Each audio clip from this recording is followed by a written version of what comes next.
This podcast is brought to you by the award-winning prop firm, Fidel Crest. At the time, obviously, my auntie could tell like everything wasn't okay. I just lost what was left of my inheritance. It took me the better part of 4 years. Yes, it took me the better part of 4 whole years for me to have a concrete strategy and approach to the market. It was pain and agony. It was horrible, but bro, once you cross that line whereby you say to yourself, if the market doesn't come into my strike zone, I'm not trading. I don't care what happens. That is where true freedom and liberation comes in the Forex market. How did you manage to get to the point, and what's the sort of roadmap to get to trading 150 million? Episode 226. Rightio, folks, we've got Dapo Willis coming up on the show today. Now, Dapo is trading $150 million for a fund. You're going to find out his entire journey as to how he got there, along with some crazy stuff that he's got happening around his house. So that's coming up in a second. We've also got a new series hitting, Support and Resistance, stuff in here that I didn't even know existed. Jamie Palmer is hosting that for us, previous guest, and you're going to learn something in every single episode and get a strategy at the end of it. So that's on the YouTube channel. Other things happening over there, we've got the live streams. We've got Herrera, who passed the 50K challenge, is still doing the live streams, even though he passed that Fidel Crest challenge. We've got another trader doing the challenge, and I've got Herrera on to talk us through his whole trading journey, which is a massive insight into what it takes to become a profitable trader. That's dropping on the show very soon. But enough from me. Let's hear from my sponsor, Fidel Crest, and then get on with it. Fidel Crest is an award-winning prop firm that funds traders with up to $2 million and offers generous profit splits up to 90%. So one thing that really sets Fidel Crest apart is their no minimum trading days requirement on their challenge and verification stages. On top of that, traders who successfully pass the challenge and verification stages are eligible to receive a bonus payout of up to 30K on top of their funded stage profit split payout on performance. And be sure to use promo code TradingNut, all one word, to get 10% off your next challenge. Click the link in the description below or the card above to find out more. All right, folks, here we are in Trading Nut. We've got Dapo Willis in the house. He's been trading for 11 years. We're going to hear the story as to how he got into trading and where he's at the moment, which I know is like he's doing some amazing things. A lot of people have actually reached out and asked me to get you on the show, so I'm so glad we finally been able to make it happen. Cheers, mate. Thank you. Are you serious? People want to hear what I have People want to hear. People have mentioned you. I think for maybe 2 years, I've had requests to get you on. And really?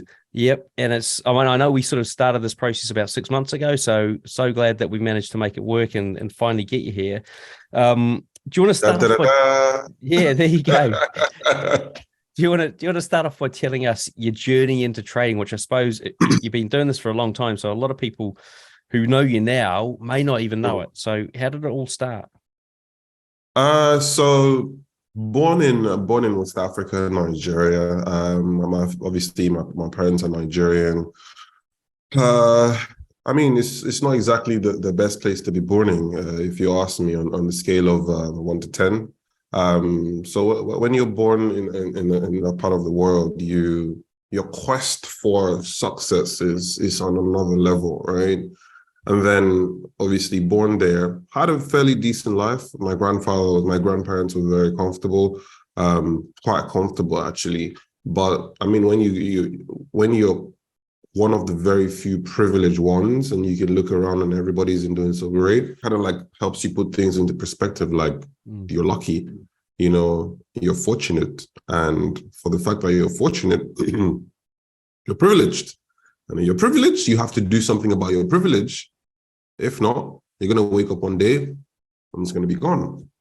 So, and I had friends who were from not so privileged backgrounds, and I used to see what they used to go through. So that kind of instilled fear in me at a very early age. That's what kind of like, ignited my quest for success. And I was probably like 16 at the time. I was looking for something to do. No, now I'm 16. I'm looking for what to do. I'm trying to hustle, right? And for a 16-year-old, what's the easiest way to hustle? It's online. You start looking for what to do online. So obviously my grandfather was alive at the time, so he gave me his laptop because he was getting older.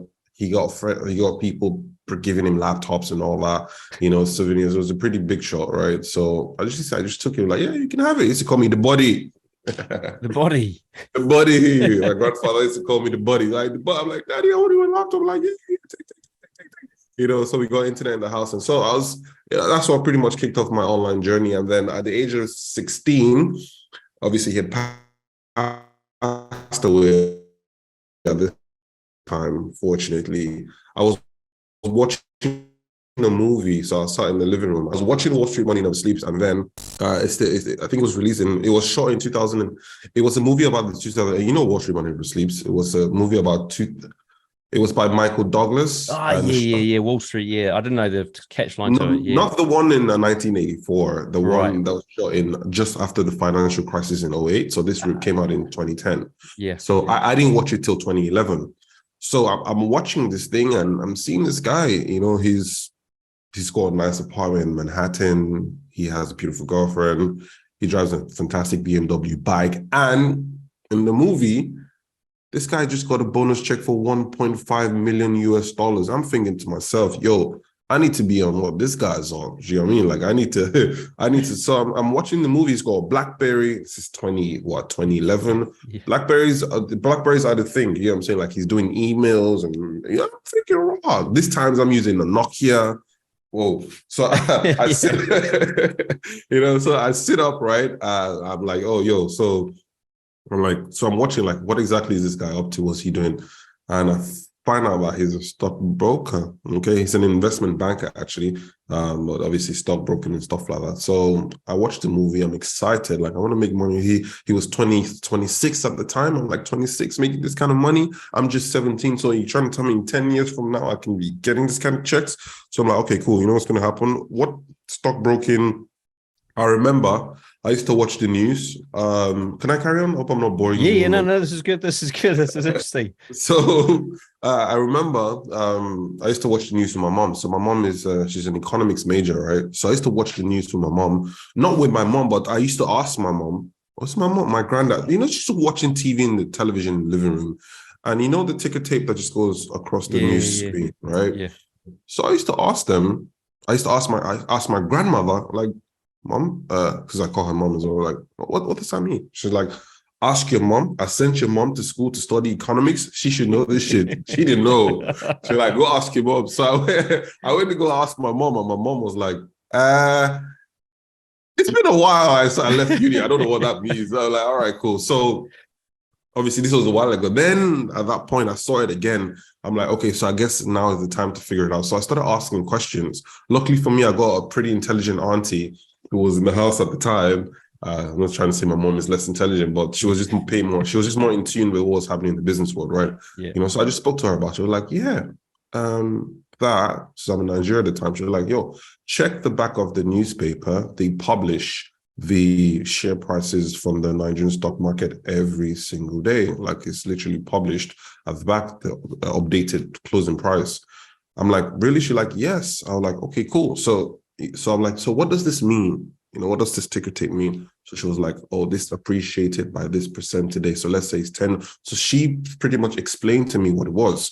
So I'm equipped with the little information I have. And then I remember, you see, the power of intention, the power of the law of attraction. I don't know what people like to call it these days. They call it all sorts of things, but I like to call it the power of intention. Like, one thing I realized about life is once I put my mind to something, the universe kind of like, starts dropping clues and everything. My brain has the ability to put everything together. Do you get what I mean? Like, once I want to do something, okay, once I'm intentional about something, all the information that I've ever had, every little thing that I've seen that is related to that thing starts to come together like a little puzzle in my head. Do you know what I mean? So I remember seeing certificates, dividend certificates, share certificates. You have to understand this is Nigeria, where things were not exactly the most digitized at the time. So we used to literally do like mails, share certificates would come in the mail, dividends. So I remember seeing, because my grandfather had a lot of that. So I remember seeing a lot of that. And I'm like, wait, that is so I just thought, wait. So I quickly grabbed a stash, because he was dead like maybe 4 years. So he was dead in 2006. So this was 2011. So 5 years. Yeah. So he had his mails that obviously nobody had opened. Nobody knew what the hell to do with, things from, stuff like that. So I grabbed it, so I opened it, and then I took one of his pens. I'm sure you can tell that I love him so much. He was a huge part of my life, growing up. So I looked at the number of shares. So it's obviously simple. That was simple math, right? Number of shares multiplied by the share price at the closing of the market. I'm like, this is worth 3 million naira. At the time, so that's about 20,000. That was about $20,000. Right, yeah. I'm joking. I'm not joking. We had like 65 of them. Oh, seriously? That's a lot. I'm thinking, nobody knows about this shit. Brilliant. Yeah, everybody, because he left properties, right? He left properties and he left like buildings and stuff like that. So everybody's like, that was it is.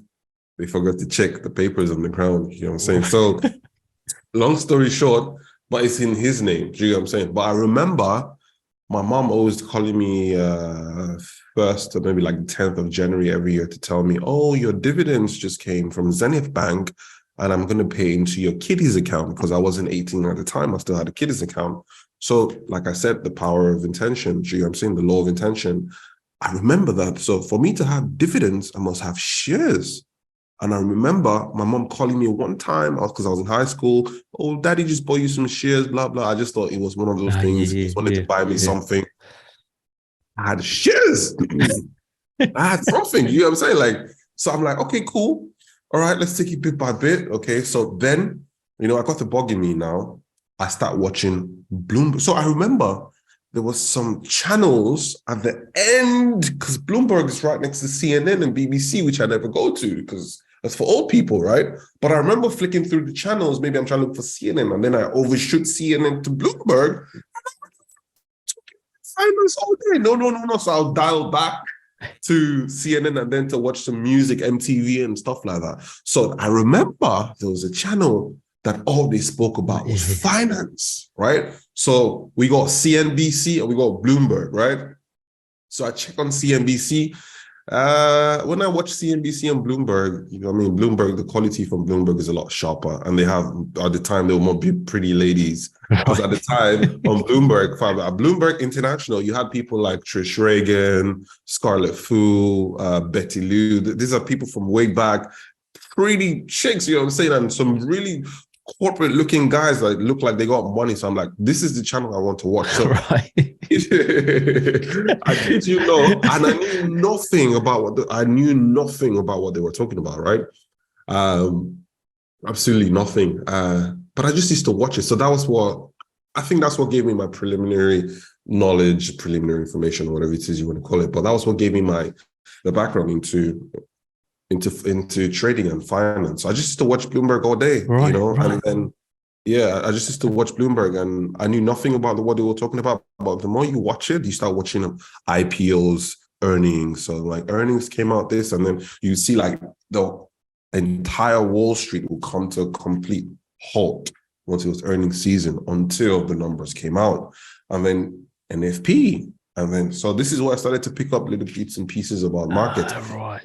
But I wanted to be a stockbroker, like I wanted to trade stocks at the time. And then, okay, enough about watching. Let's start doing stuff. Like it's time for us to start doing stuff. Do I carry on or do I? Yeah, no, carry on. I was gonna say, I thought for a second there, I thought you were gonna say you changed your name to your grandfather's name. It was like, no. I went to the bank and I got all those shares and they paid out straight into. I'm getting to how I liquidate. I'm getting to that. Yeah.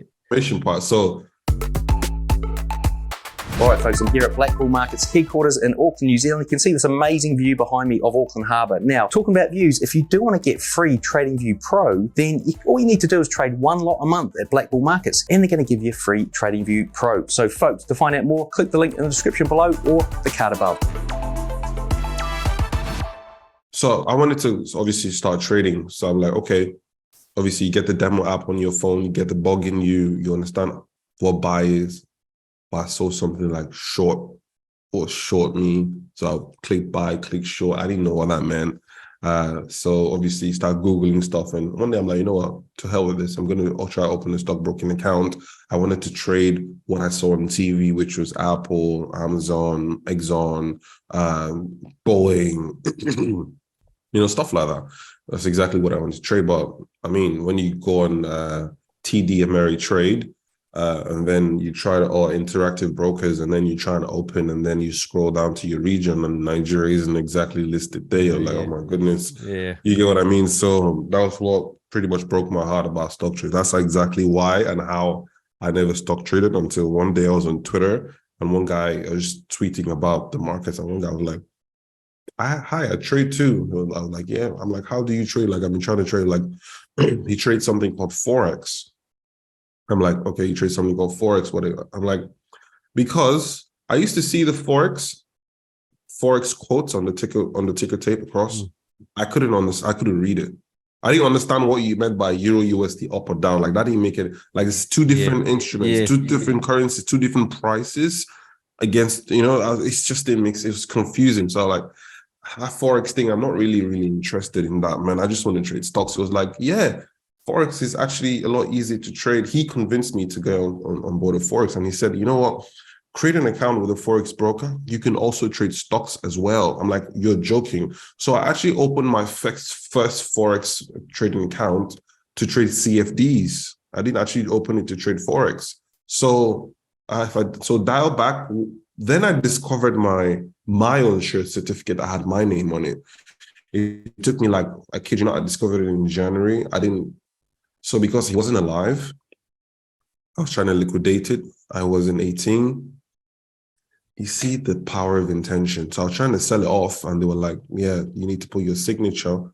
We need share certificates. We need this. So I had to spend some money for them to reach, because it's all for bureaucratic BS, you know what I'm saying? Like paperwork and all that.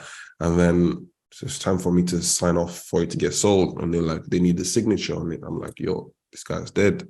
But then I remember my mom called me to say that he was buying some shares. So I'm like, if my mom was there when he was buying the shares, chances are that he told her to sign off. Because if she's there, she's my mom, he probably wouldn't have signed. He would have just told her to sign on behalf of your kid. Yeah. So I'm like, Mom, do you remember when Dad was buying me my shares? Do you remember who signed off on it? Was it you or him? And she was like, oh, yeah, it was me. I signed it off. And I'm like, good. I'm going to need you. You better stay alive by the time I get to you. Just be alive for the next 40. You better not go anywhere, man. So by the time we calculated the whole thing, it was about, I think I had probably like $2,500 US worth of shares in Zenith Bank at the time.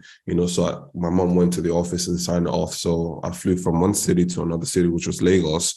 I got there, and I had my check ready for me. So now I had a broker to trade with. I'm not going to mention them because I don't want to give them any free press, because it pricks. It pricks. But I had a broker to trade with. I had instruments that I wanted to trade, and now I had the money. So I funded the trading account, and I wanted to trade CFDs. And the market just wasn't moving. I was up, down. And long story short, I blew my first $2,000. My inheritance was gone. Like that, but that was how I got my skin in the game. Yeah, that must have been painful. That must have been painful. Given the fact, you got that 2,000 and you were only a young guy. How did that feel? I remember when I blew the 800 that was left from it, right? It was NFP, because I stumbled on this strategy online where you could, if you wait for NFP. So this was basically the strategy, right? So 3 minutes before NFP release, all the dollar pairs go very quiet, especially on a 5 minute, 2 minute time frame. So the idea was, okay, you're going to put your buy order 10 pips above and put your sell order 10 pips below. So the idea basically is, if the news is positive, it will rally to the upside and then you can catch it early. If the news is negative, it's going to drop, it's going to be a massive sell-off, and you can catch it early as well because you got 2 orders, right? But what nobody tells you is, anytime there's a news release, there is, a lot of volume, low liquidity. So what happens is something called a spillage. So the broker doesn't fill you in 10 pips above. They might fill you in 45 pips above because the spread widens because there's a lot of volume and little liquidity. So of my $800, as a matter of fact, I spoke to my cousin right before NFP came out. I'm like, yo, listen, what do you want? I'm going to buy for you. Just tell me, I'm going to buy you a seat. I'm about to become rich in Forex, man. See, after this trade, whatever, you just send me your list, bro. Because according to my calculation, I was going to take $800 to maybe like 3K, which is a lot of money. I'm 17 at the time, right? I'm going to take like $800 to like $3,000, and shit, I put my orders, I did everything right. The news came out and there was a massive whipsaw, buy and sell orders at the same time, negative 35 pips on each position. I'm highly leveraged, margin call. Just hear, MT4. Yeah. Yeah, I've heard that before. It was gone. Yeah. It was gone. And everybody was in the living room because I'd moved to a different city. I'd moved to a place called Lagos to be with my auntie, who obviously was married, and my grandmother was there as well. My other side of the family, same family, but just different cities, right? So it's just like how you have the Gold Coast and Melbourne, anything. You got anything like in Australia? Yeah. So like I'm in New Zealand, but I know what you mean. Yeah, exactly. Like London and Coventry. So I just went to to London just to London just to chill with them. So everybody was watching me while I was trading, and then everybody was expecting the 3K, and I just went quiet. I'm just doing my thing. They're like, how's it going? I'm like, yeah. Cool. Like, how's trading going? I'm like, yeah. It's cool. And then I've seen my money go all the way down, and it was so sad. And they're like, how's everything? I'm like, I promised everybody dinner and stuff like seriously. that. No. I promised everybody dinner from my trading proceeds, but the fucking market wiped me away, man. And, so I think I was left with like $200 or something like that, 160. And then I just quietly went upstairs. I just found a nice spot on the bed and I just slept for 4 hours. So my grandmother noticed I was missing from the living room after a while. And then she sent somebody to come check with me, right? And then she said somebody come check with me, and the person came like, Daps, are you okay? I'm like, yeah, I'm fine. So like, we haven't seen your trade. Did your trade go well? I'm like, yeah. I'm saying? Like, I'm like, but yeah, my trade went all right. My trade was fine. At the time, obviously, my auntie could tell like everything wasn't okay. I just lost what was left of my inheritance. But that's pretty much the story. And then screw this shit. What I'm going to do is, so at this time, when you lose your first capital in Forex, this is exactly when you want to learn how to actually trade the market properly. Because prior to this, you're not taking advice. You haven't finished baby pips. You know what I'm saying? This is when you actually go back to finish baby pips. You know what I mean? Like, you want to know, okay, where did I? So this is exactly where the learning starts. Most traders actually don't start learning until they lose their first trading account. And it's always crazy when they get into, I know a guy who took, I think it was 14,000, 15,000 US dollars to maybe like 45K. First time he ever traded in his life. He put the money in his account. He took it from 15K to 45K. He was doing so well, no information. He was just going with, up and down, don't know what he was doing. He was trading on lower time frames. He was just clicking buttons. He grew that account massively. And then one day he went to go see his friend in his friend's office. His trades were doing fine. And his friend was like, oh, do this, buy this and buy that. So what? Euro JPY, I think that was the trade. And then he did what his friend asked him to do. And he was in this huge 2K loss each. So he had 2.5 negative, negative 2.5, negative 2.5. And then he went into panic mode. And I tell you, the market is such an emotional battle, right? And he went into panic mode. I kid you not, that was the beginning of his downfall. Because now he was scared and he was doing things on a normal day he wouldn't do. Because when he was playing, he was being very conservative. Like, he was just going in and out. He had his own thing. Yeah. But now that he's negative 5K, he'd never been negative 5K before. And he's trying to make the money back. He blew the money, 45K gone. So that was, I just wanted to chip that in. That is something very powerful, because, there's something called beginner's luck. Sometimes, you just keep making money, but when your luck runs out, that's exactly when the learning starts. So I usually feel sorry for people who come into the market and start making money immediately, because you think the market is like that. The market isn't like that. Actually, you're at a disadvantage because you know nothing about the market. You've just been lucky. And the sooner your first account gets blown, the better for you, and the better for your bank account, and the better for your family, so that you can actually, start your Forex. Yeah, you can actually kick it off properly. So how did you start your Forex journey? Like, so obviously after that NFP loss, and you now got no capital, virtually no capital. What do you do next? What do I do next? You go back to baby pips. You start joining forums online. Is this what you did? Is this what you did? Yeah, exactly. Yeah. I did. So I started joining forums. I went back to baby pips to finish up my education, because I was a dropout of baby pips at a point. I went back to baby pips and graduated from the School of Forex. So I went back, did that, and we start joining forums, start looking for, you go online, you start Googling the best Forex strategy, you see everything come out. So you start reading everything, and then you get the indicator bugging you. So you're looking at different indicators, and then you realize there are 560 freaking indicators on the internet, and you now come across indicators that repaint. You're like, oh my goodness, what exactly is going on here? I'm never going to get rich. People online are just trying to take money off you. So then you actually get into the world of Forex, which is actually quite a dark place if you're just getting in for the first time, if you don't have the proper guidance. So I went through the entire journey. I stepped on glass with my bare feet. It was burning hot glass. So I was taking money from my family, investing in my trading education, or what I thought was education at the time, paying for people online to teach me how to trade. And 2011, 2012, Instagram wasn't that big. Instagram probably had like 5 million users in total. Right now they go over 1 billion, so about 5 million users at the time.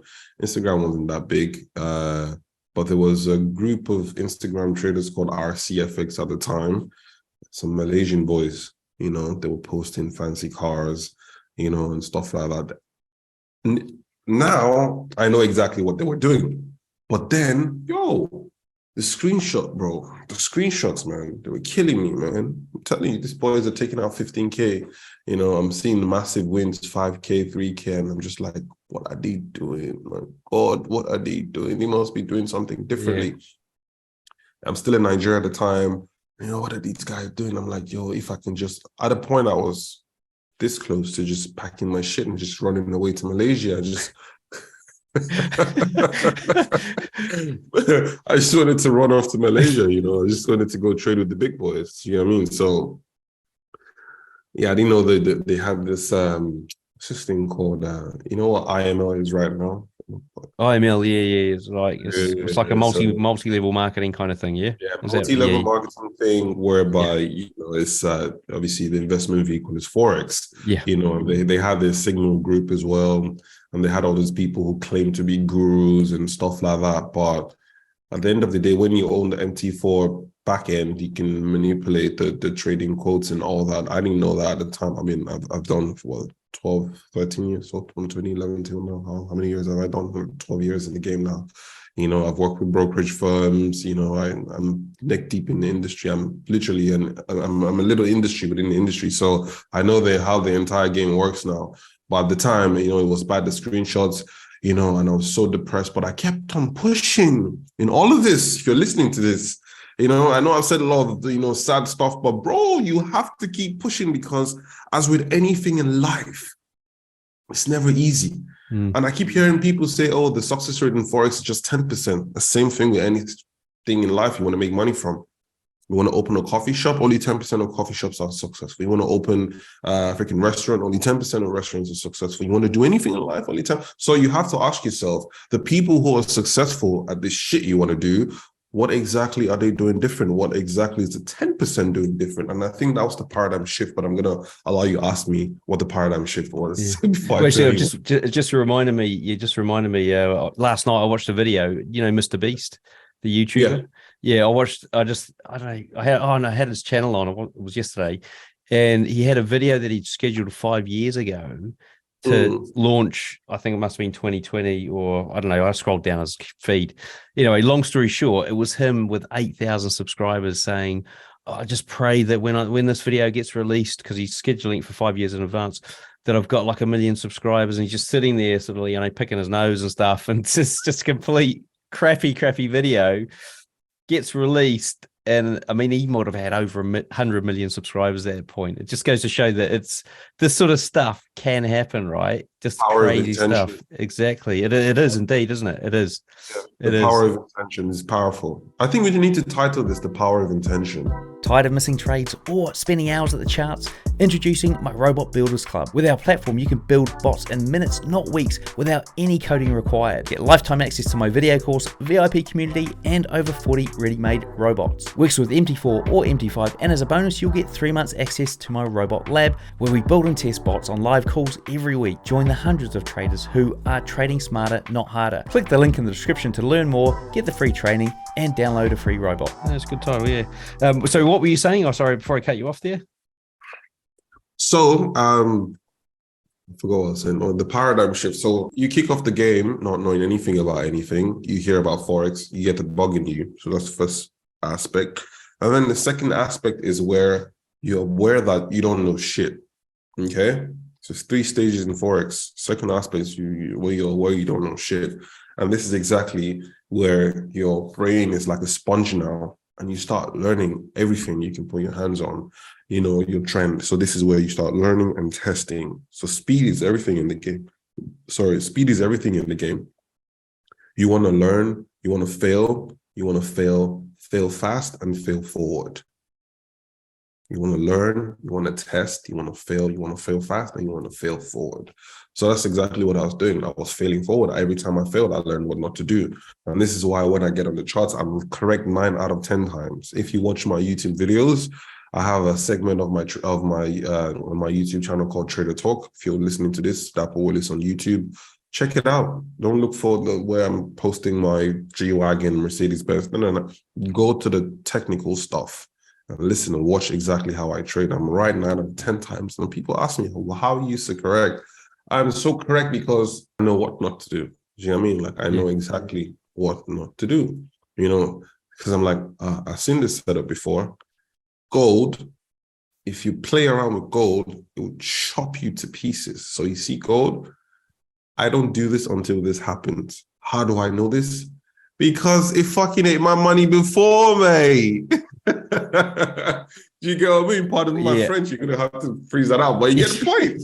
It ain't my money, man. You know what I'm saying? So you see that section of your trading career when it's like the first 24 months is when you're living in la la land, and then after that, you know, you now get into the next 24 to 36 months of your trading career, which is where you're actually testing and trying everything. You're back testing all the strategies. Okay, maybe the first segment is probably about 1 year, because if you're smart enough, 6 months down the line, you realize that, I need to start learning. Okay, 6 months is where first 6 months you're living in la la land, and after that, you need another 1 year and 6 months, minimum 2 years, for you to actually put the pieces of the puzzle. So about 3 years, you need to have gone, except you have a fantastic mentor, except you're watching somebody who is years ahead of you and is actively telling you the challenges you're going to face before you face them.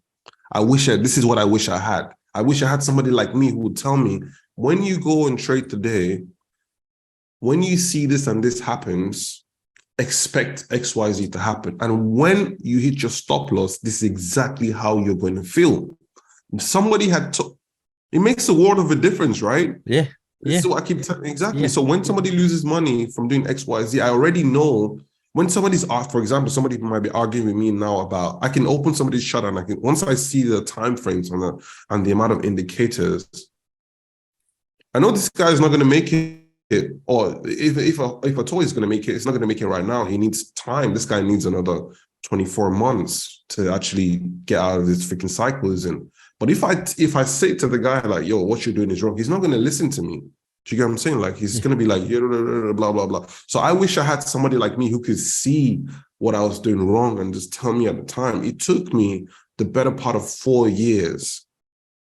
Yes, it took me the better part of 4 whole years for me to have a concrete strategy and approach to the market. It was pain and agony. It was horrible. But bro, once you cross that line whereby you say to yourself, if the market doesn't come into my strike zone, I'm not trading. I don't care what happens. That is where true freedom and liberation comes in the Forex market.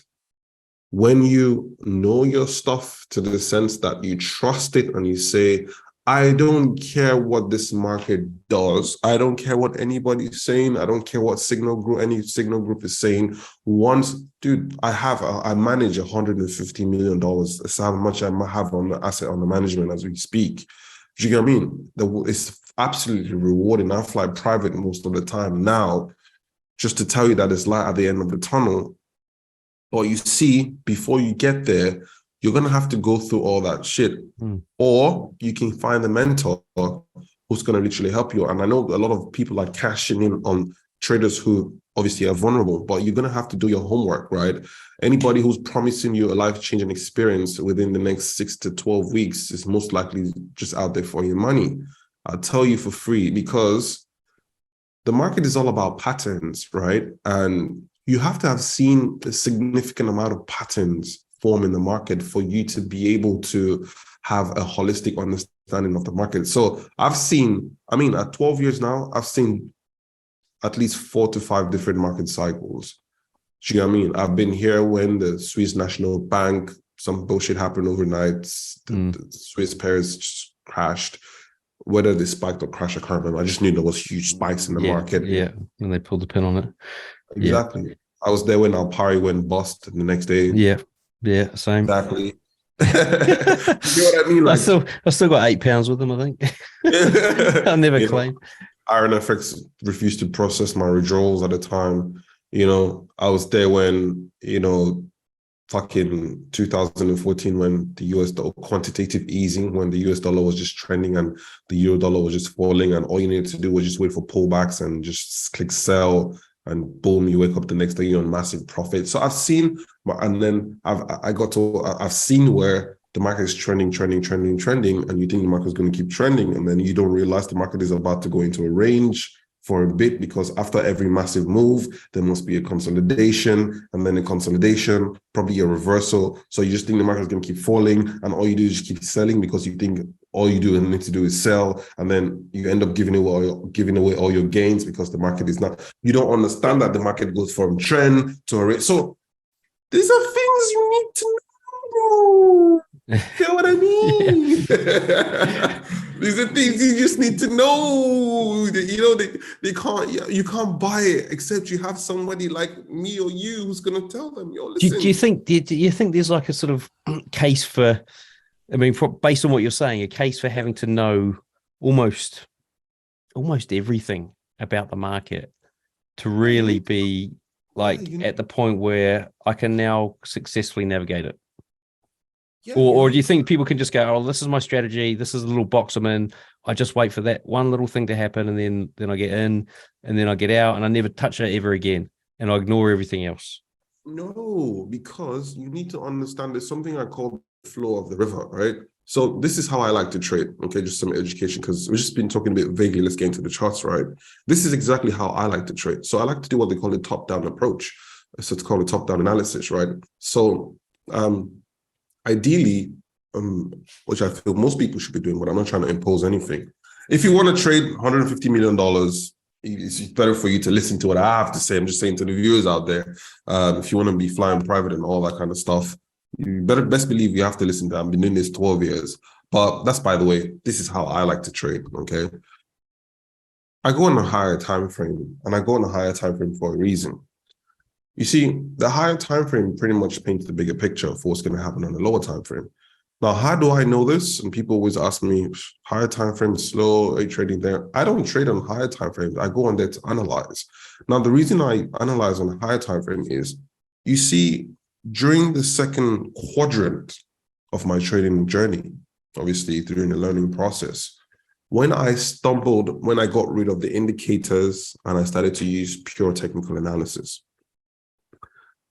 my goal was to do my analysis in such a way whereby when the reports came from JP Morgan and Goldman Sachs in terms of their analysis, the idea was for my analysis to match their analysis. I wanted my key levels to be their key levels, because at the end of the day, they move the markets. Do you know what I mean? If they go buy order at $1,800 per ounce for gold, if they go buy order for at that level, best believe gold going bounce, boy. Some gold bars going to be flying. You know what I'm saying? So I want to be trading where Goldman Sachs and JP Morgan are trading from. Do you know what I mean? So, this is exactly how I wanted my analysis to look like. I wanted to see what the people who moved the banks were seeing. So I started to notice quickly on, or rather early on, that, these guys were looking at the market from a bird's eye view. They were not just going on 5-minute time frame and waiting for a strike box to happen. They were actually projecting 3, 4, 6, 12, 2 years into the future. I'm like, that's pretty interesting. So this is exactly how I adopted the higher time frame approach. So I took it on.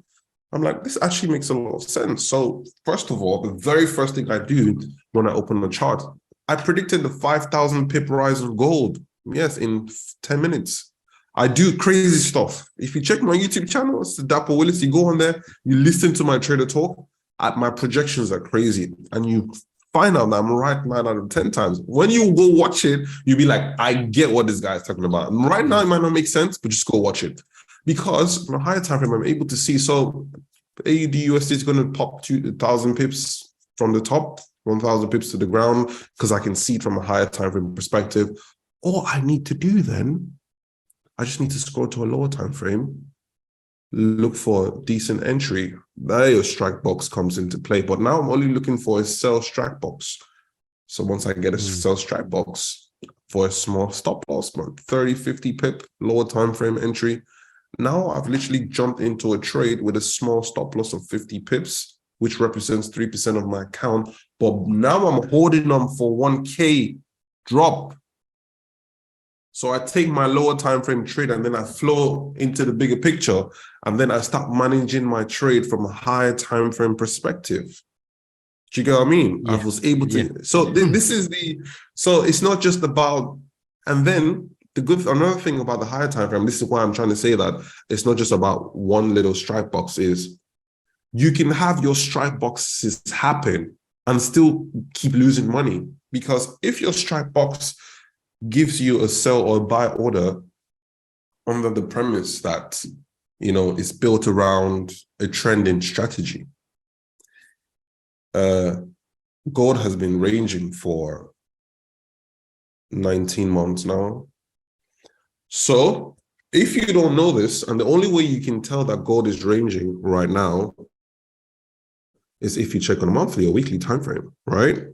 Now, if you're just waiting for your strike box to happen on a 1 hour time frame for either buy or sell, but I can see that gold is ranging on a higher time frame and I'm not trading, so you're there clicking buy, sell, and it's not exactly happening, or you're still, trust me, you're going to make money, but you're going to lose money.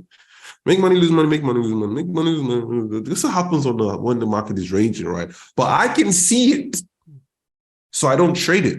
Yeah. But you're there, and your fucking blood vessels are about to explode because you can't see from the bird's eye view. Yeah. So just knowing one thing about the market isn't going to get you that far.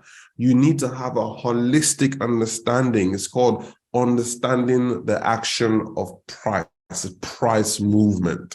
Once you can get this, understand what price is trying to do, then should I trade or should I stand aside? Is it trending upwards? Is it trending downwards? Once you understand these things, then you can stick to your strike box, but make sure you're striking your box in the direction in which the market wants to strike that box. Because if you're striking your box when the market is striking no, you're striking yes, you know what happens, blown accounts. So I hope that answers that question. Yeah. And I mean, do you have any sort of advice? Because I think, I mean, I struggled with it for years in terms of doing multi-time frame analysis. So people that just either just don't like it, or they just struggle to do it because they're lazy, or they think that they've got a quicker way or an easier way. What's your sort of, how do you help people get to the point where they're like, you know, going to go, oh, damn it, I'm just going to do it, and do it religiously? At the end of the day, if you want it badly enough, I wanted it badly enough because when I moved to the UK, obviously I come from an African household where they only believe in medicine. People got to be a doctor, got to be an engineer, you got to be an accountant or a lawyer. So I was sent to the UK to study aerospace technology, to be I call it a mechanic to planes now, but Right. at the time it's aerospace technology. Yeah. Every time my mom said it, she was so proud. Every time my grandmother said it, aerospace technology. That's why they sent me to school. I get to uni, and I want to answer your question. I get to uni and I'm on the freaking enrollment queue, right? And I'm on the sciences pathway. And this professor is walking me through the door, right? And he's got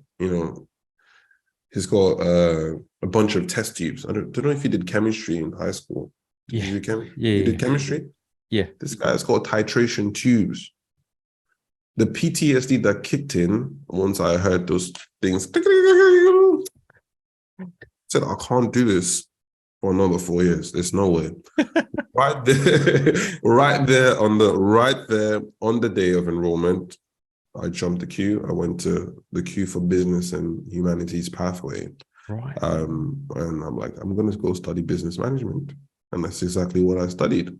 Now, when they sent you, they spend all this money. My fees at the time was about £12,000. Don't forget, no grants. People in the UK get grants. Us and international students, I didn't get no grants. When you got no grants, they're spending £12,000 out of their pocket. Rent, probably another £800. They need to feed you as well. So when they're spending about 25 to 30K a year, you better be studying what they sent you to study. You get what I'm saying? Yeah, exactly. You owe them.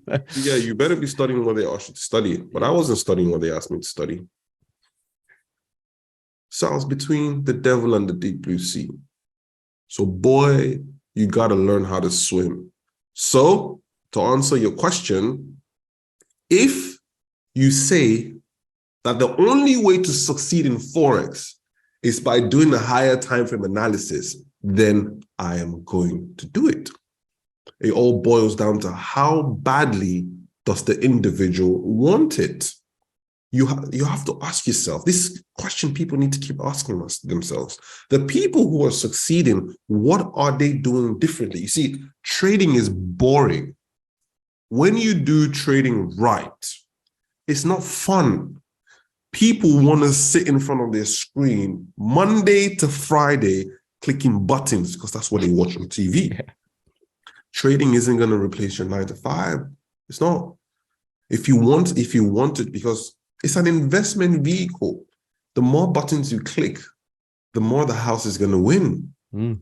I'm from the back end. I'm a back end kid because whilst I was trying to navigate my way, I started working for brokers. I worked for a broker. Then I started doing digital marketing. I wanted to learn some more stuff apart from trading. So I got, obviously I can speak as well. So a broker poached me, like, we like you to do marketing for us. And so you start making friends with boys from the risk division. Do you get what I mean? Internship you go to do in Canary Wharf, HSBC, Nomura. You get to see what exactly is going on behind the scenes. You get to see the order flow. Do you get where I'm coming from? So you have to really ask yourself, like, what exactly is this 10% who are successful? What exactly are they doing differently? And I figured out that they were doing what they call the top-down analysis, whereby they work their way up from a higher time frame, they analyze their way down, and they trade in the direction of the higher time frame. It wasn't easy at the beginning. The people who make a lot of money from the market are not always in front of their screen. Sorry to burst everybody's bubble watching this. They're not always in front of their screen. The more, because the house is going to win, it's the casino. They have the numbers. There's something called an A book and B book on the trader's desk, the broker's desk. Not only maybe like 3% of clients on the broker's balance sheet have their trades placed on the live market. The remaining 97% of them, your trade is being placed in-house. They don't even find you worthy of placing your trades on the live market because you're going to lose the money anyway. So just going to take it. I know all this shit. This is information I have because I walk behind this. But when I tell people this, they just feel like, oh, he doesn't want me to make money. I'm talking about day trading. I'm like, I have no issues with day traders. So don't get me wrong. I just know they don't really make that much money.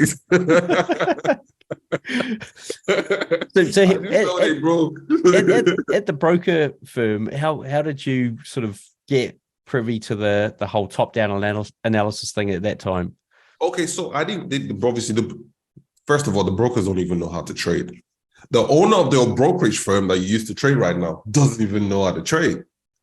I kid you not, they have no idea. So what taught me the top-down analysis was more of, how did I stumble on this?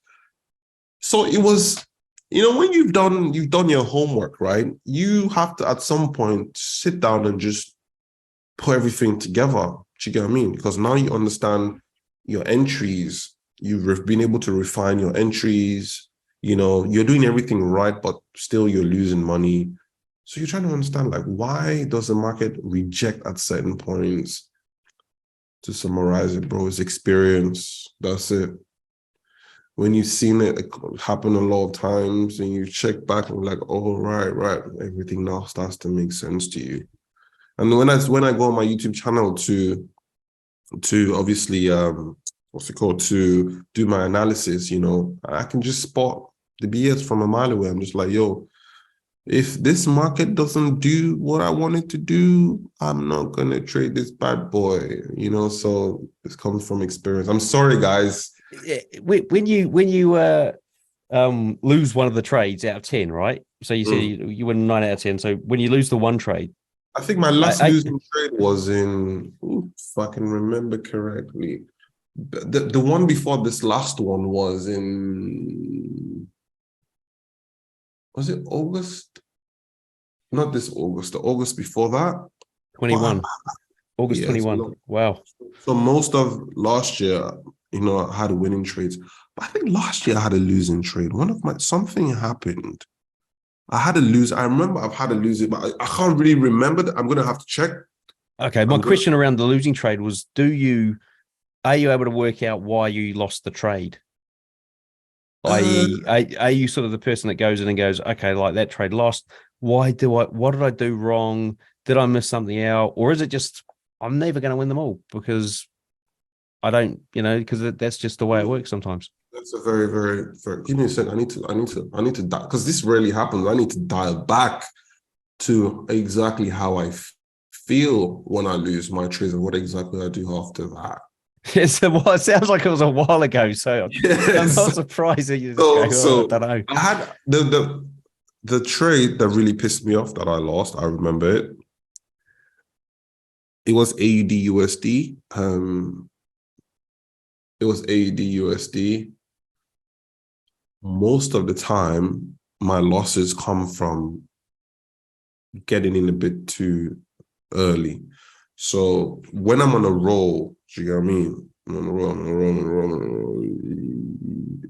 I just go, fuck it, it's going to happen. And then it wakes you up. And then I have to dial back. I'm like, what exactly happened? Most times, the market eventually goes in the direction I want it to go. I just probably got in a bit too early. Do you get what I mean? So what I then do is I just leave my charts the way they are. So this is something a lot of people need to understand. You just leave your charts the way they are. After I lose in trade, I just leave my stuff the way it is. Oh, my camera just went off. Shit, I wanted to... You got this recording, right? Yeah. Yeah, You were recording it as well, were you? yeah. I was from this Oh, side, from okay. the camera here. All right, Hit cool. hit, So, hit record on the Zoom if you want. so I'll say something. So, but then anytime I lose a trade, okay. So let's talk about how to handle losses here properly, right? Sorry, because you're saying you leave the chart the way it is. Yes, I don't touch anything. I leave the levels.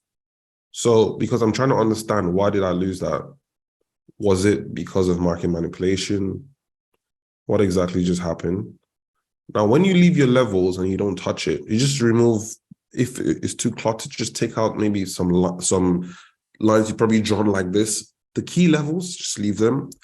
Allow the market simmer, let it, and you find out, well, I found that most oftentimes or not, that I was just a bit too early.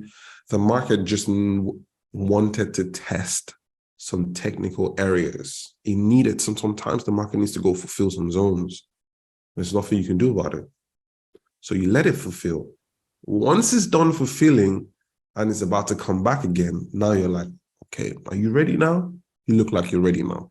So I'll probably jump in again for another trade. Not a revenge trade. I will still keep my risk at 3%, still do all the same thing, and just jump into the trade again and just allow the market do its thing. But if the market decides to go in a completely different direction, I'm not interested in trading that for a minute, because you've literally gone to, and most times you've gone to defy the rules of price action, which states that if you make lower lows, must make lower highs, lower lows and lower highs. So if I'm about to jump into a sell trade and I've seen the lower lows and lower highs and lower lows and lower highs, and then I'm about to jump into a trade and you stop me out, and then you go on to start making something different from a downtrend, which is start making higher highs and higher lows, or higher highs equal lows, and start doing something funny, then I really don't want to be dealing with you. So I let it go. It's an L. The market is confused. But for when the market is ready, you'll come back knocking. So I never really, I just leave the level. Yeah. Let it do what it has to do. Sometimes the market is just irrational. So you just let it go. It hurts sometimes, but you just have to back it up. It's true. Yeah. Now, what I want to understand is, how did you manage to get to the point, and what's the sort of roadmap to get to trading 150 million? Okay. It was actually YouTube. I put the camera on. I was trading my own money. I was living pretty decently. I was doing a lot of stuff for brokers. They wanted me on to teach and stuff like that. But I was like, you know what? I want my own thing. So I started doing a lot of YouTube, and I used to do stuff like top 5 ways to make money on the internet, top 5 businesses to start, top 5 ways to trade Forex, blah, blah, blah, blah. And one day I just did an analysis for some dude that I was actually teaching how to trade at the time. So I sent it to him. I was like, yo, bro, this thing is wild. Like, you're so good. I was like, really? He was like, yeah, I think you should start doing Zoom webinars. So I started doing Zoom webinars, but I'm like, we can actually put this on YouTube. I like YouTube. I'm a bit late in the game. I should have started YouTube in 2016. This is already 2018. I don't really think so, blah, blah. Long story short, I put my first video out on YouTube in when I came back to YouTube, because I did a video in 2016, of a house in London, Upminster. Oh, yeah, I saw that one. Yeah. Yeah, exactly. The house I was staying in. That video did crazy views, but I just never really followed up after that, because at the time, this is when my trading really started to rock. But I didn't feel that confident enough to put it on YouTube, like my charts. So came back in just before lockdown.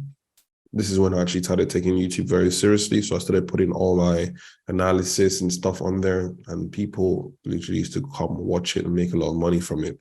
And then make a lot of money from it. And then next thing, it's growing. People are sending me emails, and then people want a coaching program. So you put that together, and you're just doing little stuff here and there. But I'm trading my own stuff. Like, I'm making money doing my thing, And then one day, I'm sat right here where I'm sat, because I'm in Dubai.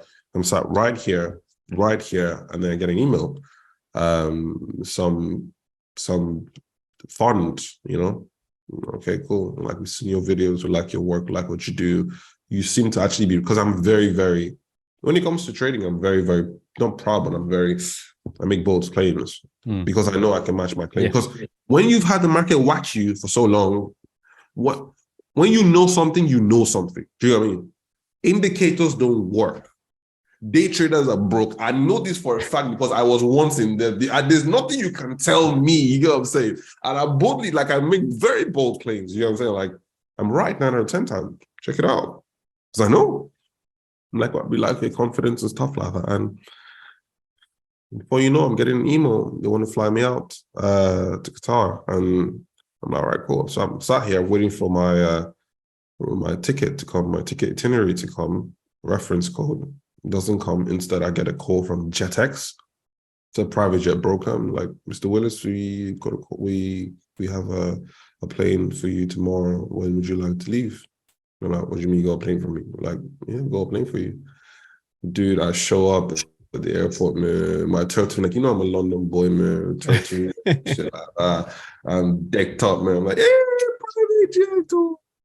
Straight up, we get there, we discuss everything. Yeah, they offer me on the spot 50. They offer me 100 actually.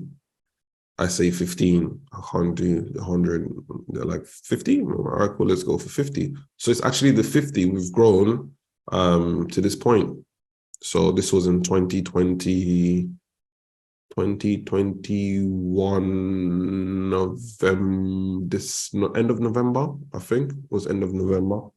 Yeah, so it's been a minute. Wow, that's crazy. That is crazy. So what did you have to understand, last year was like 2014. So if you remember 2014, the US dollar was trending. So towards the end of last year, from like June, July, all the way down to November, the US dollar really started to trend. So it's relatively easy. You know, like I said, market cycles, like if DXY breaks out, it's time to eat. Do you know what I mean? So I was watching DXY, I was watching the euro, I was watching it. I could see 2,000 pips into the future. I'm like, if this boy decides to break out for 2,000 pips, best believe GBP USD is going to go follow suit. AUD USD is going to follow suit. Everybody's going to start trending, and oof. So I was just waiting. I was trading here and there. Once it was easy because I'd seen it happen in 2014. That's what I'm saying. Experience, bro. You can't buy this. You don't buy this stuff.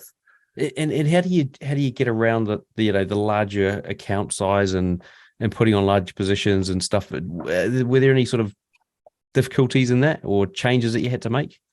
No, because I'm used to managing huge account, not huge account, but I was used to handling maybe 250, 300K accounts. I used to do, whilst I was in uni, when my trading started to kick off, I used to use PAM accounts at the time to manage my accounts, and that for like clients here and there who had maybe like 15, 20, 35K, stuff like that. So maybe like 250K in total. So I kind of like had an idea of how to go about it. Like, it's something I've been doing. Because at some point in your trading career, you have attempted to manage funds. You have, everybody does that. So yeah, it wasn't an issue. But the only thing that I said to them, I'm like, yo, listen, I'm not licensed to do this in this region. I don't want to get into trouble. I don't know what the rules are in the Middle East. If it was the UK, you have to be FCA regulated. I'm not FCA regulated, neither am I regulated in this region. So what's going to happen is exactly how we're going to do it. You're not going to give me the money. I'm not interested in taking your money. I'm going to advise if highly regulated bank/broker. I'm not going to mention it, but it's a bank that has a brokerage arm attached to it. Huge. You're going to deposit the money there, your credentials, everything, blah, blah. All you're going to do, you're going to provide us with the access to the trading portal. I'm just going to, that's exactly how we're going to execute it. And I'm not exactly even going to execute it directly. All I can do is I'm going to consult on this account. And I'm going to, if your traders are not available to pull the trigger, obviously the way I trade most of the time, it's a 4-hour candle close. My entry is a 4-hour candle closes. So we got enough time if I need to trade. So that's kind of like more like a peripheral kind of like approach to the whole thing. And just one account and stuff like that. So that's exactly how we've been able to handle it. Right. That's clever. Now, let's sort of dive into some stats here, because we're knocking on the door of the hour mark here. So, if you sort of broke your trades down across the month, how many trades are you taking in your typical month? Sometimes 3, sometimes none. I don't think I traded most of January. Probably the last trade I placed was probably... So the thing for me is, when the market is ranging, I don't trade that much, because it's easier to trade the trend. And the market only trends 40% of the time. 60% of the time, the market is doing, it's just batshit crazy. Yeah. You know what I mean? So in a year, I probably only trade 40% of the time. If everybody's trading 10 times, if everybody trades 100 times, best believe I'll only trade 40 out of 100. So if you parade that, maybe some months no trade, some months 5 trades, some months 2 trades. So, and the thing about me is, because I trade and my trades flow into a higher time frame, I trade less and I hold for longer periods of time. So what I do is I stack up, do you know what I mean? So I can do an analysis on one pair, so AUD USD. I can do an analysis on one pair, and that's all I need. I just need one pair to trend. And I can have 3-4 positions from a 2,000 pip move, and I'm good with that. So I just chill. Do you know what I mean? And I allow the market work for me. So guys, if you're listening to this, the Forex market is an investment vehicle. You have to treat it as such. You have to allow the market work for you, allow the market flow and make money for you while you spend time with your beautiful family. So cool. Then, sorry, you're breaking up here a little bit. I'm just making sure that this is still going. Yep. Okay, cool. So with that in mind, so let's say you do 3 trades max a month. How many days, or what's your typical trading day look like? Because I'm interested to sort of get a correlation between 3 trades a month and how much chart time you're doing. So chart time, I look at my charts. So I look at my charts, maybe I took a quick glance, like 5 minutes a day. 5 minutes a day. And how many markets are you analyzing? So let me just, hold on, I'll pull it up. Give me a sec. Or which markets? Should I say which markets? Yeah, I just want to check quickly. Just give me a sec. I can tell you, but I just want to be specifics. I mean, we're talking to traders here. So at the moment, I'm looking at AUD USD, so my watch list, gold, Euro USD, GBP USD. So I like to trade the majors. I actually, to answer your question, most of the time, I trade the majors. That's what I like to trade, the majors. So the majors is my thing, because the US dollar, it's easier to predict what the US dollar is going to do against the euro and against the British pound, because everybody's trading it. And once everybody's trading something, it becomes easier to predict, because then it's mass human psychology. The support levels are going to hold, the resistance is going to hold. If everybody's seeing a lower low, everybody's seeing a lower high, it's going to trend downwards.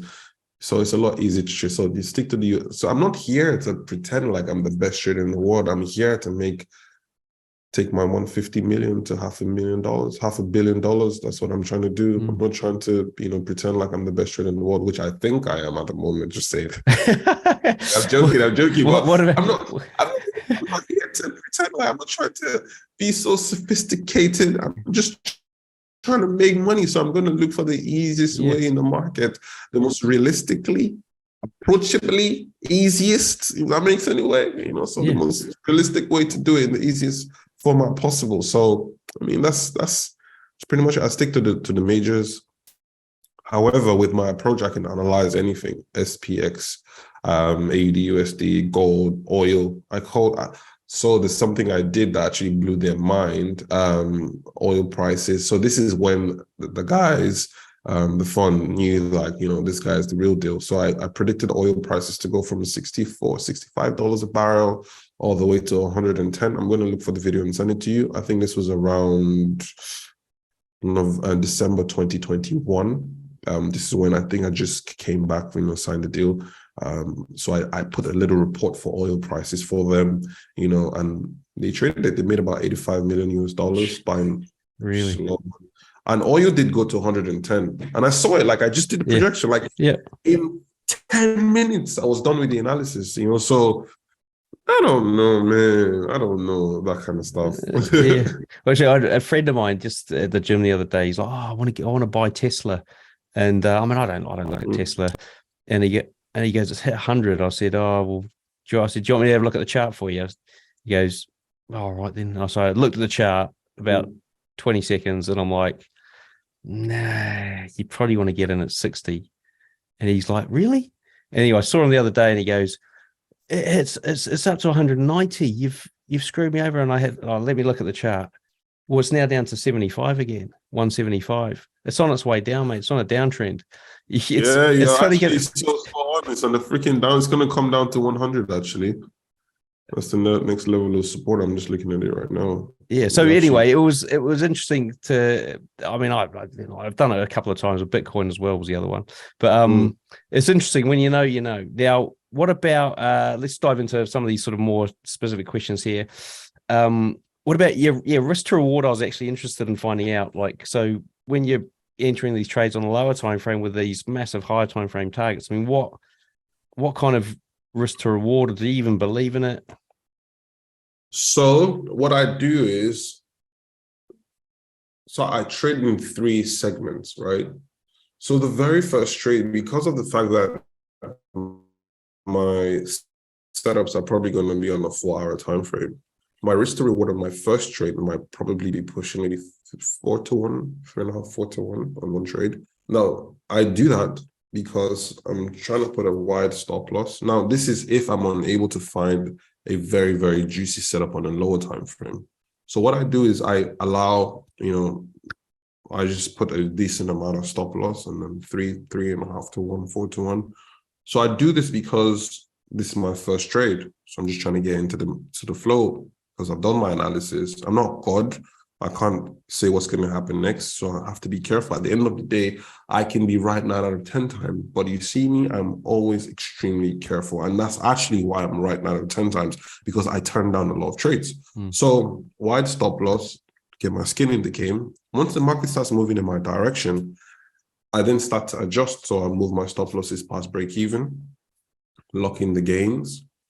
Now, don't forget, I'm usually going for anywhere between 700 to 1,000 pips.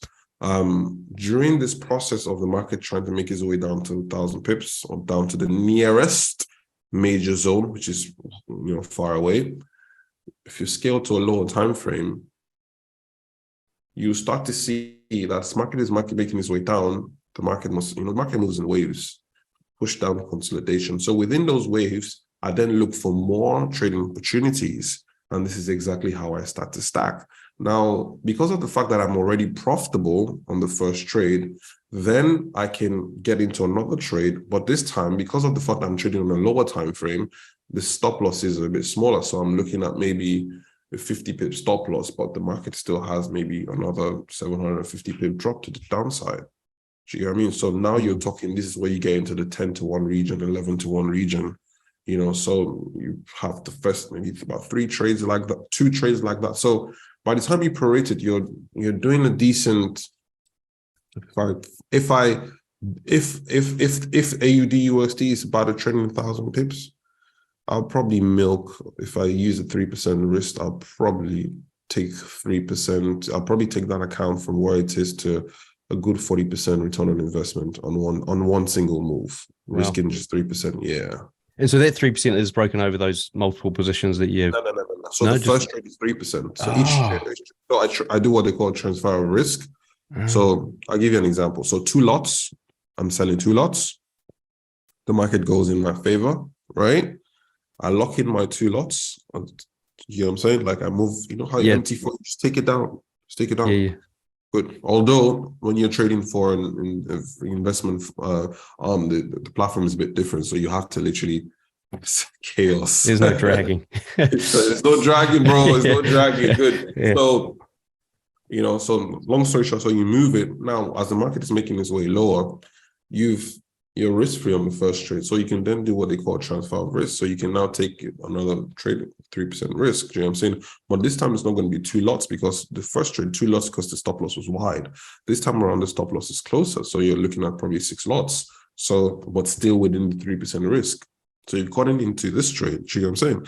So this is exactly how you keep stacking. But ideally within a move, I'm looking at maybe 2, maximum 3 trades. And the first trade to get closed out is the last trade, because it's a lot closer to, you know, because the pullback is bound to happen. You know, because you can literally be in a move for a big picture move, and then the market pulls back significantly. So your last 2 trades might get affected. So it's usually the last trade that I'm very concerned about. So that one is, I'm looking at the daily time frame. If I see a bullish engulfing daily time frame around a minor level of support, don't forget I'm heading for the major level of support. But if I see a bullish daily candle close around the minor level of support, or maybe I look left and that maybe held in 1994, it's a major zone. And although it hasn't held in ages to come, but getting there, it's daily candle close, and then I see another bullish engulfing daily candle. The most recent trade is getting closed out. You know what I mean? So, and are you I'm just sort of trying to picture how you go about like I suppose executing your strategy. I mean, is your strategy sort of rigid with like very specific rules, or is it more sort of a framework that you work to?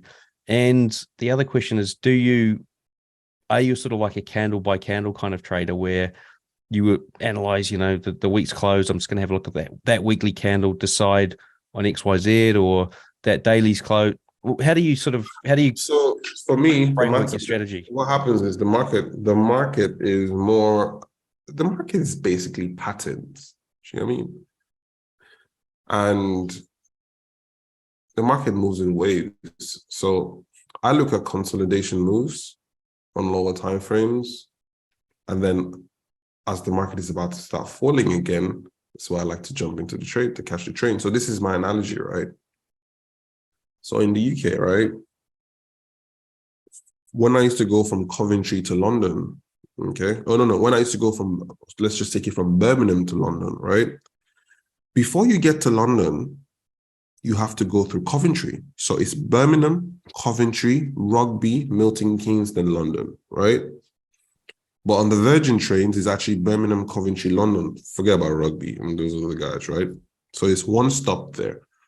So look at it this way. You're standing at Birmingham New Street Station. You feel the train is going to go to London, but you're not sure. So what I do is I say to myself, if this train is going to get to London, it must go through Coventry. So I don't board the train at Birmingham. I come and wait for you at Coventry, because now I'm certain we ain't going to Manchester, right? We're going to London. You get what I mean? Yeah. So I allow the market to break out and then get to Coventry and consolidate for a bit and pick up all the passengers. And as it's about to start bleeding again, and that's where you find me. This way, I'm certain that we're getting to London. So I'm never in a hurry. So what I like to, long story short, I like to wait for breakout consolidation on a lower time frame, about 4-hour time frame. You see, it's so obvious that we will pull back like in a, is it pennant or triangle? Pennant. Yeah. Flag. I just flag.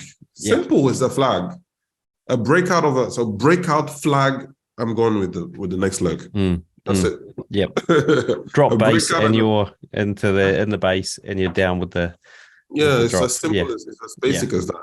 And then at the bottom of the flag, because this is the leg of the flag, and we pull back like this. So when I sell here, like a breakout of here, now once we're back to the base of the flag, I usually like to take out a percentage of my trade. So I just take out, maybe if I have 2 lots open, I might take out 0.5 and then move stop losses past break even, because at the bottom of the flag, we can literally get to Rugby and the train just packs up. So we have to go back to Birmingham to get fixed up. So I'm like, all right, cool.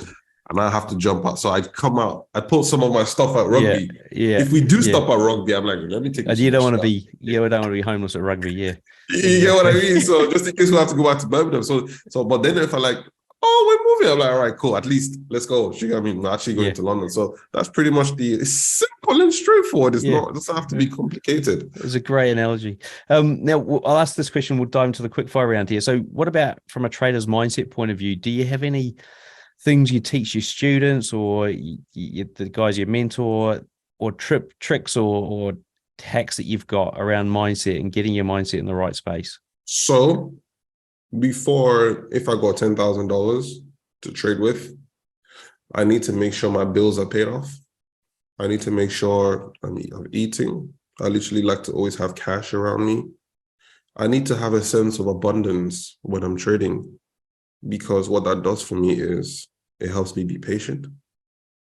It reminds me that I'm not lacking anything. Because when you have patience and you have a lack of lack, then you can make more rational decisions. But when you don't have bills paid off and you feel the need to extract money from the market, then you start to screw shit up. So I always like to ensure, because I remember when I signed the contract for the first 50M, the first thing I did, I took out my money, my personal money from my trading account, I think it's about 30,000 US. I kept in with me. I literally still have it till if you guys are here. I was going to go to the safe and yank it out. I literally have it $30,000 cash in the house. Always. Right. Hold on. Go and get it at the end. We'll whack up a screenshot of it. Wait, I'm coming. Give me a second. Well, this is what you need to do, traders. You need to have stashes with you. This one. You need to have stash. I'm like, come on, man. So what this does for me is this reminds me that I can sleep well at night, even if there was a freaking apocalypse. So I think the other stash is in the safe. So this is real stuff, right? Right. This is always with me in my bag, except I'm traveling international. Maybe I might have to put that in the safe or something so I don't get flagged at the airport. So what this does for me is anytime I take a look at it, I know it's a bit weird, but this is why I live alone. Let me shut the door. But if you got a missus in the house, you might think you're a bit crazy, but this is why I live alone and I'm not married yet. So I take a look at it and it reminds me like, yo, sure. There was a time when you were a kid, a student, when I was trying to sell off my grandfather's shares. I started trading with something as little as this, maybe this. Maybe I came into the game with something as little as this. And now you can wake up and you have racks of this, just saying, so this reminds me like, yo, what brought you this far? Sticking to your rules, being patient, and waiting for the market to come to you.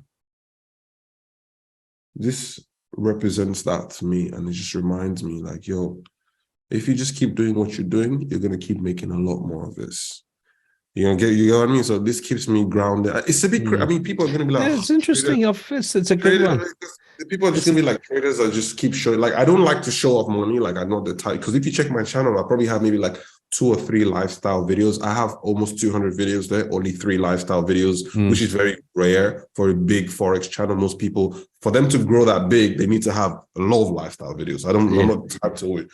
I like to do my talking on the charts, but let's not kid ourselves. This is why we do what we do, to make money. You know what I mean? So this is my way of just, keep this around. Just remind me like, yo, listen, how are you able to make all of this? I remember when you barely even had 20 pieces of this, and now you got, how many pieces? It's 30. This is 300 pieces right next to you, which is absolutely nothing even compared to what you actually have in your bank account. So dude, just relax, go back to sleep, get an extra hour of sleep. If the market not ready, just leave it alone. Do you want to keep having this kind of stuff? Yeah. Just relax. It's good. Yeah. Relax. It's almost like you're talking to your inner self, just sort of, which is, it's a great little thing. So if you've got 30 grand that you can just pull out your bank and chuck in your safe at home, there's your hack, guys. Yeah. Maybe 20 or 10 if you want. Yeah, it's whatever amount that rocks your boat. I don't know why it was 30 though, but it was, I don't know. Maybe I should make it 100. I don't know. 30 was enough for me to just, sometimes when I'm bored, I just yank one out. I just count. I've got 2 in the safe, 1 in my bag, actually. 2 in my safe. Yeah. And so you take one with you, yeah, if you go traveling. Yeah, because I've got a Michael Kors backpack here. It's really cool. It's Michael Kors. So I've got like a proper work bag that I use like when I'm going like a proper business meeting, like bag with my hand luggage. I think it's an MK or LV, one of them. So I have that when I'm traveling. But this, I like to put it on my bag when I'm going to the office. So I've got like 10 bags with me. And I live in the safest country in the world, which is Dubai. It's a safe, like I could literally, as long as there are cameras, I could leave this right in the middle of the mall.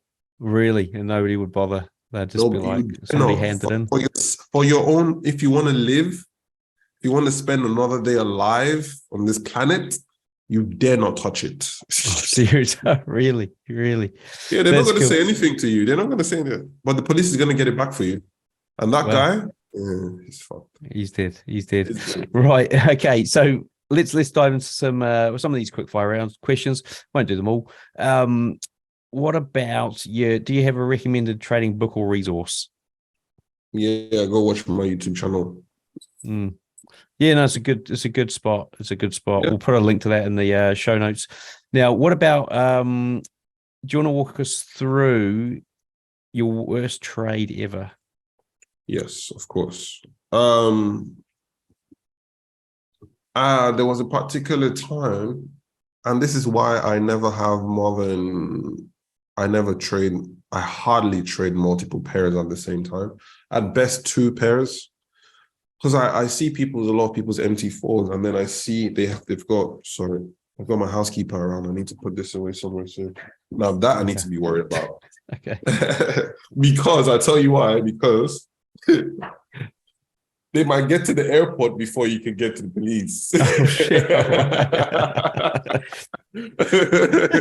They might get to the airport before you can get to the police. And once they get on the flight, it's 20K. They rip up the passport. Done. I'm never going back. They're done. It's crazy. But it was, and this is why I was trying to say something. This is why I never trade too many pairs at the same time. At best, I have 4 trades open. So it was during the 2014 collapse, or not collapse, but quantitative easing, when the US dollar was just beautiful. I made so much money. I must have taken an account from one account I took from 12K to 50, another one 10K to 32K. So I'm in total probably sitting on one of my best trades. So I was first year of uni, had 100,000 pounds, 100,000 pounds to my name. Luckily for me, that money, I kept it somewhere. Like I'd taken it, luckily for me, kept it somewhere. So I went, a friend of mine gave me 10K again, and he wanted me to trade for him. I'm like, yeah, okay, cool. So, okay, you know what? Let me actually give you 20K. I'm like, all right, cool. 20K is better. So I see, obviously, collapse, consolidation, flag. The euro is about to throw up again. Everything's nice. Everything's cute. Start trading again. Literally, euro was doing the same thing. AUD, USD, the same thing. You know, they all kind of like follow everybody like a bunch of chicks, right? Everybody's doing the same thing. Even NOK SEK. There's a pair called, I think it's a Norwegian krona. Oh, Norwegian, yeah. It's a Norwegian krona. The Norwegian krona. SEK is what? Swedish krona as well, yeah. Good. So everyone's doing it. So everything's doing the same thing.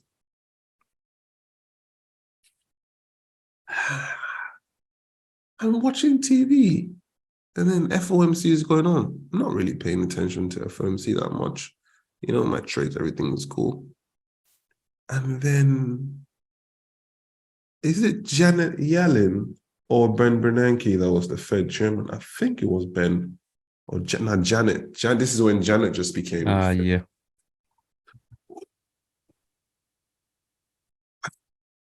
I don't think they wrote it as FOMC. They must have wrote it as something speaking. Just somebody was speaking. Yellen speech, yeah. It was a speech. And on Forex Factory, I have a filter that only filters for high impact news. Hmm. So I think it probably didn't come up on high impact news. Boy, I had 12 positions open. Everything was doing, I'd taken that 20K to, I was probably pushing 39 about it. I was maybe like £800 short of doubling the account. When the pullbacks started to happen, I'm talking 250 pip pullbacks in minutes. Something I've been stacking up for 2.5 weeks. I had trades lined up.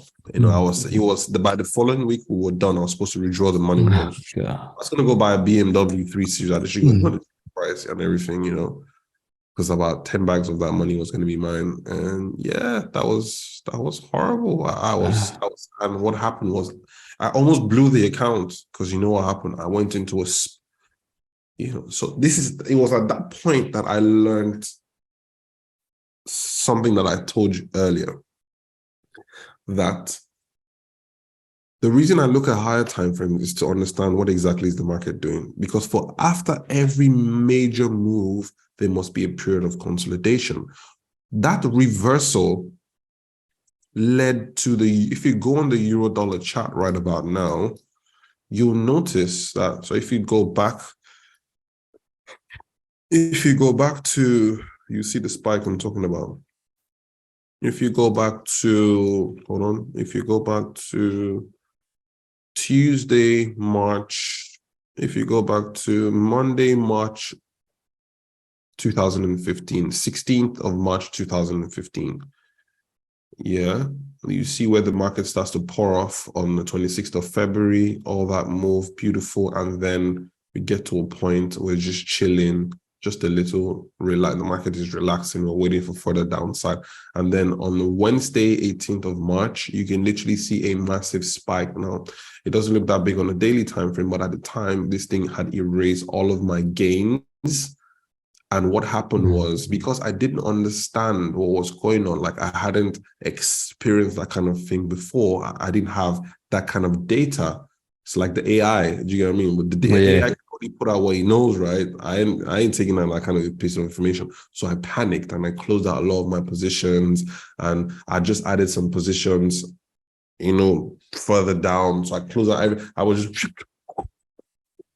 and by the time I was done, I panicked, closed everything.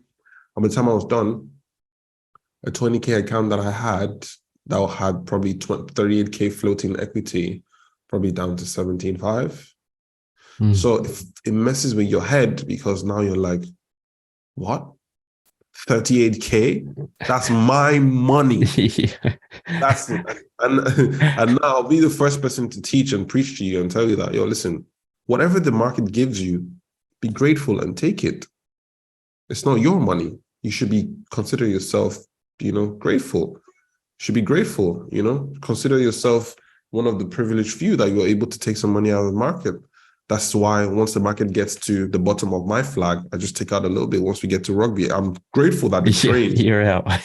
Rugby, you get what I mean? Yeah. Worst case scenario, I'll just wait for another train. You get what I'm saying? So so that was what taught me all of that. So I was like, what? My money?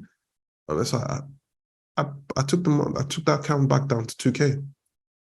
Blew it to 2K. Blew it to 2K. Wow. So just completely screwed. This is somebody, and I had perfected my strategy. Now I'm starting to learn something a bit different, starting to gain some more information. What saved me was the fact that I was lucky that I actually got my strategy on point. So what happened was, so if you go back and check again, if you go back and check the euro around this time, you notice that. So why did I lose all that money?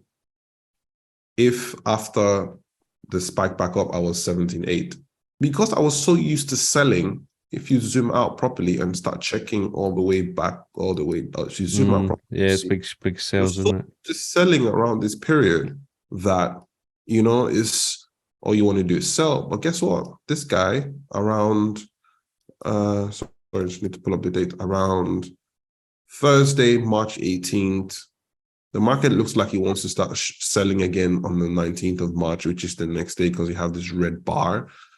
I didn't know that that guy was just retracing for the retrace. So spike up, I thought we are going to start falling again. So I'm like, okay, we're going to start. So I start selling again. I didn't know that we're just pulling back down for more upside. So, because you're only used to selling, you can't really tell that the market is about to, change. Something's about to be. I didn't know that.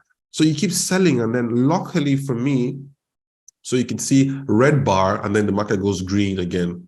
Stop losses, huge stop losses. Risk management is out the window. At this point, you don't really give a shit. You're just pushing.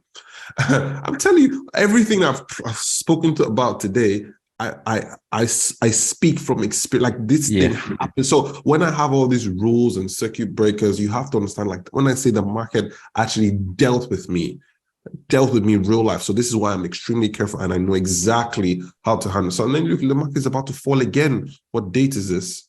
So we're about to go selling again. The market is about to start falling again. 27th of March. And don't forget, because you're negative and it's not exactly your money, you're desperate, you want it back. Like, the market's about to start falling again. And you're jumping. Look at that. Tuesday, 31st of March, 15. First day, April Fool's Day, the market starts heading up again, and you have a bunch of sell positions because you want the market to drop again. So, and then market just rallies all the way to the upside. Jesus Christ. Worst trade done. Worst trade, should I say. Hey, look, this has been awesome, Dapo. Thank you for coming on the show. And I want you to give the guys one piece of advice before we wrap up here, and then then you can tell them how they can find you. So what's your piece of advice? Before I do that, I'll give you the piece of advice, but I need to tell you how I recovered so they don't think I'm a sorry, go on, yeah. Cool. So, and then if you look again closely, you can see then the market decided to sell off again. So that's exactly how I was able to recover and take the 2K back to its initial principal and give it back to my mate and make sure he was okay. But you have to understand this happened over a period of 4 weeks. So the amount of stuff that I learned within that period is immense. Okay, so I just wanted to, so experience is the best teacher. Okay, so what's ingrained in your head, basically, like 4 weeks of pain is ingrained in your head, right? Forever. Yeah, forever. Indeed. All right, cool. So I'll let you guys go now. What's the last thing I have to say to you guys? Well, I suggest that you take a few steps back and evaluate what are your objectives in the market. What are you trying to achieve? You have to understand that this is not a get-rich-quick thing. This is an investment vehicle to grow your money. You have to reduce your expectations of the market significantly. If you can look at 10% a month, I'm going to put you guys on a challenge. 1 winning trade a month. How about that? Trade once a month. If you can make 10% a month, 1 winning trade a month. If you make 10% a month, you do that for 12 months, you're good to go. Forget about other people promising, they look like they're living a good life. Most people you see living a good life on social media from Forex actually are not living a good life from Forex. That's one thing. So 10% a month, put it on yourself on a 10% a month challenge. Once you make 10%, stop trading. Do this for 6 months and you're really in the green. You're doing a lot better than most people because most traders can't even keep their account till the end of the year. I didn't say make money on the account. Most people who deposited $10,000 at the 1st of January don't have that $10,000 at 31st of December at the end of the year. I didn't say make money. I'm saying just even keep the account. Okay. Yeah. So if you've been able to make 60% over 6 months or 12 months, you're a genius. So just do that. And it's so easy to do. 1 trade a month. Do 10% and you're pretty much good to go. So I think that's it. Nice challenge. All right, folks. Dapo, before you wrap up, what's the best way for the folks to get hold of you? Instagram. My Instagram name is Dapo Willis, Dapo.Willis. Be very careful because a lot of people pretend to be me. So you have to check well and look which Instagram account has the comments because a lot of people comment on my stuff. So Dapo.Willis, not Dapo.Willis 1 or 2. It's Dapo.Willis. My name. You can see the page is pretty active. So Instagram is a fantastic place to get a hold of me.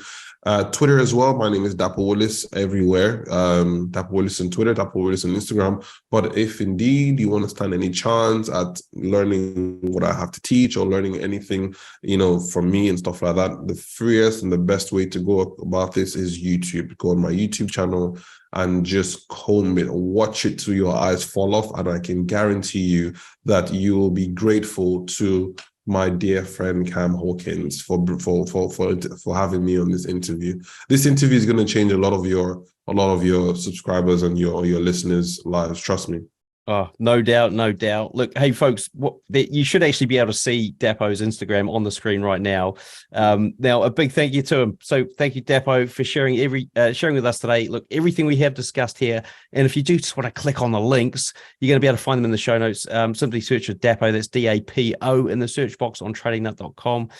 Until next time, I wish all my listeners trading happiness and success. Righty-ho, folks, interview done and dusted with Dapo. Now, do remember that Support and Resistance series is dropping. Episode 1 drops this week. 3 parts to it. Awesome stuff. You got to go and check it out there on the YouTube channel. We've also got that interview with Herrera coming up, who is the first one to pass the Fidel Crest 50K challenge. And we've got other traders up there on the live streams, including Ariel FX, are back in the house this month as well. Other things, folks, do remember, if you do want to take part and get a chance to run one of the live streams here on Trading Nut, then there's a link below the video for that as well. All right, folks, enough from me. Thanks for watching. Thanks for listening, and we'll see you in the next one.